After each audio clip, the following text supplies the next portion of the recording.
Hello there, my dearest audience. 2 or so weeks ago you saw me give my first impression of this 12-speed 11 to 50 cassette from China by the brand VG Sports. And if you can recall correctly, I wasn't very impressed with it because, well, it was kinda clunky, it didn't really work very well. Now I've spent about 2 weeks on it, both commuting and riding in the neighborhood, enjoying the wet season we are having here. So we are hovering about 0 degrees or just about freezing of water, and everything is wet, soaked, and mud is, well, everywhere, unless it's on the roof where you have, well, dry mud. Anyhow, I've spent that time, so I have some second impressions, so I'm going to share them with you today. But we're going to start by showing you how this cassette performs after that period. So this is the hardware. For the sake of reference, the shifter is XT8100 series, the derailleur here is an SLX 7100 series, so these are 12-speed Shimano matched to each other. The cog here is a 38-tooth oval from AliExpress by the brand Tikas. The crankset is SLX of the 7000 series, with a boost chain line, which was shifted by 3mm to the inside using shims. And the cassette is VG Sports 12-speed 11 to 50. And the chain is brand new, or was brand new when I was buying the cassette, the KMC X12 chain. So, let's run it through the gears. Now, if you remember, the cassette was rather lazy and didn't really work correctly when everything was brand new. So how does it perform now?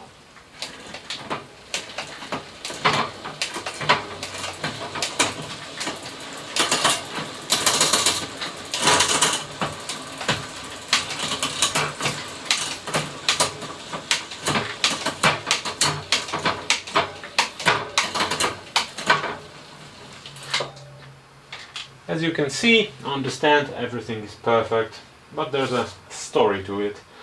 I'm going to share it to you, but it seems, at least for now, that the cassette is working perfectly, but it's not as good as I imagine the 12-speed Shimano is, because sometimes it has troubles upshifting to a bigger cog.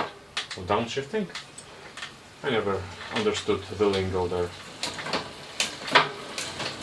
And I hope I'm going to be able to present you this problem.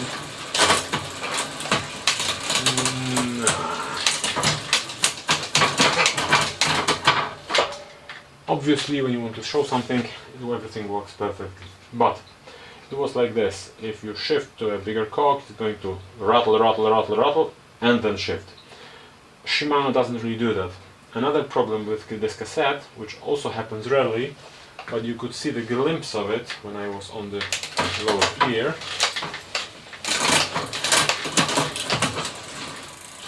If riding from this gear, and if you downshift, if the driveline isn't perfectly smooth, then the cassette has troubles releasing the chain from the biggest cog. But of course, now that I cleaned everything and lubed the chain, everything works fine. I'm sure I'm going to experience this tomorrow when I ride to work. Anyhow, of course, the backpedaling test. So, if you remember, it was dropping the chain instantly when everything was new. But 2 weeks of riding, and I can backpedal at my heart's content. It just works. Yeah, I know. Exhilarating.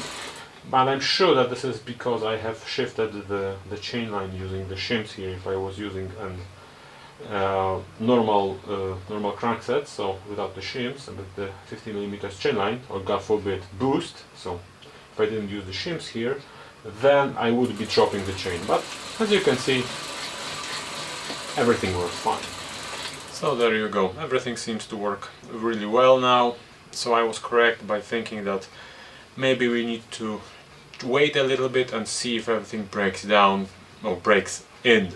Breaking down, that would be bad, I guess. Anyhow, everything breaks in, it is not perfect, it doesn't work, doesn't give this flowy feeling that 9 or 10 or even 11 speed Shimano gives, but from what I heard, the 12 speed Shimano works kind of similar. There are still two issues which I already pointed, which is sometimes the downshift, sometimes shifting to a lower gear is kind of lazy, and sometimes the cassette has problems releasing the chain from the biggest cog. But apart from those two things, well, it works pretty well. And well, my original plan was to show you how this cassette performs in vivo while riding a bike, and I mounted my camera to a chainstay to show you the action, but there was an unexpected problem, and you're going to see it, well,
right, so what's the story?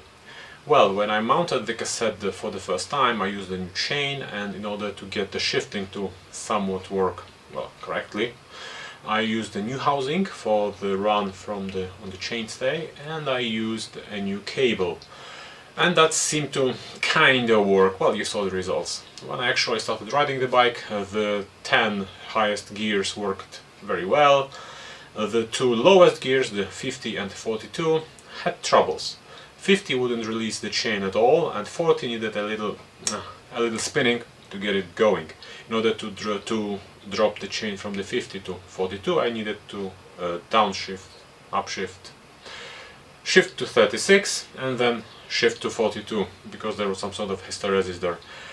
Now, that wouldn't bother me, because, well, I don't really control my cadence when riding on the very low gears, but you need to note, it wasn't really perfect, it wasn't really actually correct, so yeah. But it was working fine. But as I started riding, I noticed that the shifting effort I needed to use on the pedal, here on the shifter, started to become more and more, well, noticeable. So that that's kind of expected, because you're riding in the winter and the quality of the housing is going to degrade because water goes inside, stays there and causes corrosion. That's why you should always replace the housings, the cables in spring. Now the problem is that when I wanted to record the video showing how the cassette performs live, at first it wouldn't shift to the two highest gears, so the 13 and 12 and 11 wouldn't shift at all, and after, I don't know, 10 kilometers or so riding in the muck, the kind of muck you saw, it simply stopped working at all. Now I could blame the cassette, but it wasn't the cassette. When I arrived at the workshop here, I noticed that the housing on the chainstay, the end piece of the housing, was completely corroded over, and that happened within 2 weeks. So new to completely trash in 2 weeks. Now granted, I was having a rather wet season. I was returning home from work, commuting, drenched wet, so that kind of helped the issue. But the problem is that this is a rather old frame, and using a full housing run wasn't really a thing then. So the housing here actually begins on the down tube at the cable stop, and I guess that water simply entered from both directions and caused havoc, which I think might have exacerbated the issues with dropping from the 15 from 42. Anyhow, when I returned to the workshop, I have replaced the chainstay piece of the housing with a brake housing, because it's looser and it's a little bit more flexible, and since the housing on the chainstay is affixed to it, there isn't really much problem with indexing. I have filled it to the brim with grease, and I hope it's going to help me to use this drivetrain without issues up until March or April, well, when the wet season ends, when I'm going to replace everything, or sell the frame and sell everything and buy something else. Anyhow, after replacing it, everything started to work correctly. You saw the results. So I have a problem here, because I don't know whether the cassette is performing perfectly and I have just some other problem, or I reduced the problem to non-existence. I fixed it and it's just the cassette. For now I have to say that for $37, because that's what I paid for it, it seems like a very solid product. It's not as good as Shimano, it is not as trashy as I expected it to be, but it works. It does precisely what it's supposed to do, and it isn't really all that heavy. So for example, if you're murdering down an e-bike, and we all know that e-bikes go through cassettes and chains really fast, you might want to consider one of those, because they are, well, cheap, and you don't really care about weight on an e-bike. Anyhow, I'm going to keep you posted, and if some new development comes along, I'm going to show it to everyone. If it breaks, if it collapses, or if it works perfectly to the end of the season, I'm going to tell you. But for now I have to say that after it broke in, after I fixed the issues, it seems to be, well, very solid product. It's not as good as Shimano, it's not as effortless, doesn't shift all that well. Sometimes it had problems with releasing and getting the chain to climb, but it works. And for $37 it works marvelously. Okay, can I even say something like that? It works marvelously for $37. I'm going to leave you with this philosophical question. I hope you liked this video. I hope to see you on the next one. I remind everyone that I have an Instagram with a little surprise if you're already subscribed there. I already have a Facebook page where I also post interesting stuff from time to time when I have an inkling to do so. And I hope you are going to press the like button or post a comment, and I hope to see you on the next video.